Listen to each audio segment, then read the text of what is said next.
Halo, sekarang kita akan memotong bahan dari pola dasar yang kita hasilkan dari video kita sebelumnya ya. Yuk kita mulai eksekusi.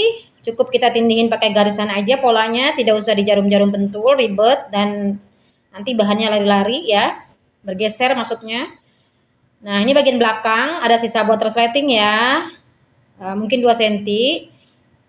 Nah, lehernya itu kita sisain setengah senti dari pola. Oke, melengkung. Bagian pundak itu 1,5 cm atau 2 cm paling lebar. Bagian kerung ketiak itu 1,5 cm kita sisain dari pola, kita lebihkan. Bagian samping kita sisain 2 cm, jangan lebih dari 2 cm karena kalau kelebaran nanti tidak bagus ya.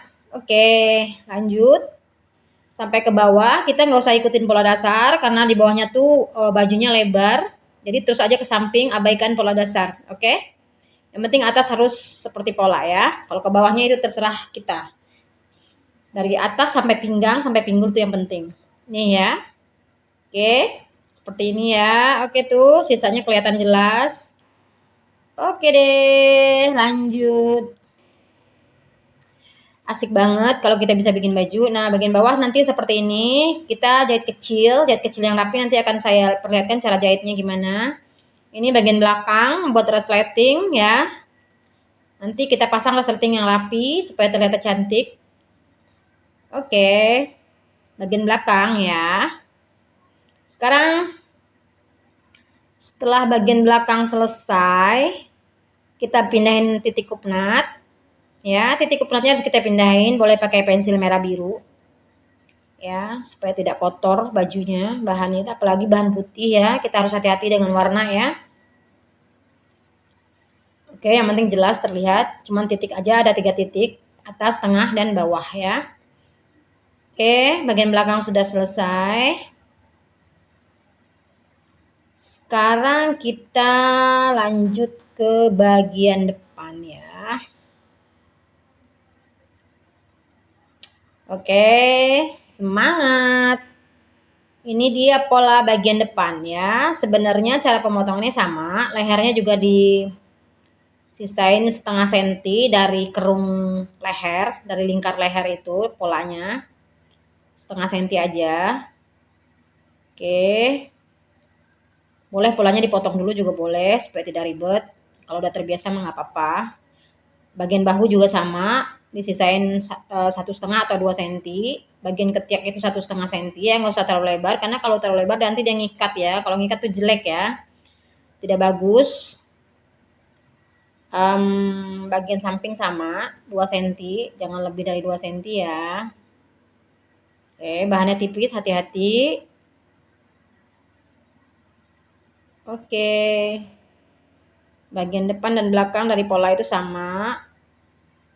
Pemotongannya sisanya karena ke bawahnya modelnya A ya, kita tidak seperti pola dasar ya, jadi bajunya nanti bagus. Oke, bawahnya juga sama, bawahnya nanti dijahit kecil ya, jadi bajunya tuh ini karena bahannya chiffon, jadi bagus dijahit kecil. Ini seperti ini ya, sampingnya itu ya, manis ya, jahitannya nggak boleh zigzag, potongannya nggak boleh zigzag, harus pakai gunting yang tajam ya. Oke, sekarang pola bagian depan sudah dipindahkan ke bahan ya. Nah, bagian depan kupnatnya juga kita pindahin titiknya, ada 3 titik ya, yaitu pakai spidol merah kemarin ya di video kita sebelumnya. Kupnat bagian depan itu spidol merah, ada titiknya masing-masing, ada 3. Kita pindahin pakai pensil merah biru. Oke, kita pindahin ke satu sisinya karena bagian depan itu ada 2 sisi, kiri dan kanan. Oke, siap.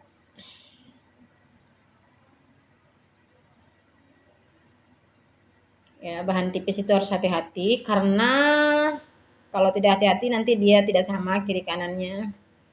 Nah, bagian tengahnya kita cek sedikit, bagian tengah leher ya, supaya nanti pemasangan kerah pas di tengah leher, jadi tidak berbeda, jadi harus pas di tengah banget. Oke, pola bagian depan sudah selesai. Sekarang kita potong pola bagian tangan ya. Bahan dengan pola tangan yang kemarin juga kita sudah jelaskan di video kita sebelumnya. Pola tangan kita sisain 1,5 cm bahannya dari pola ya, 1,5 cm ya, yang bagian melingkarnya ini yang melengkung. Oke. Nah, sampingnya kita boleh sisain 1,5 cm atau 2 cm paling lebar ya. Oke, sama dengan posisi potongan pola samping itu 2 cm paling lebar.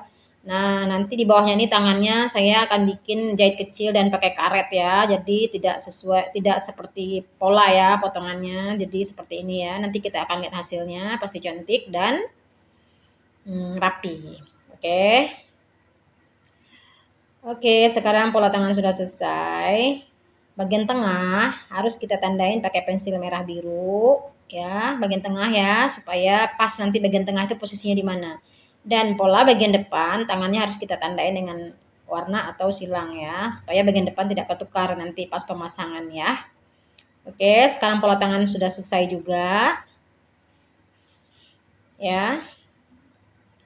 Nah, seperti ini nih penampakan pola bagian belakang dipindahkan ke bahan ya saat setelah dipotong ya. Jelas ya berapa sisanya. Terlihat manis, rapi, dan mulus karena guntingnya tajam. Yang motong juga fokus. Oke, ini pola bagian belakang ya. Nanti bajunya pakai resleting ya. Dan ini pola bagian depan. Di depan itu tidak ada sisa buat setting ya, dia pas ya. Kecuali kalau baju pakai kancing itu lain lagi ya ceritanya. Oke, ini pola baju bagian depan seperti itu. Nah, yap. Sekarang kita lihat pola tangan. Ya, pola tangan seperti ini. Yap. Hasil sebuah jahitan harus dari awal dengan ukuran yang benar, bikin pola yang benar, teknik memotong yang benar, nanti menjahitnya juga yang oke banget. Nanti hasil bajunya akan kelihatan wow.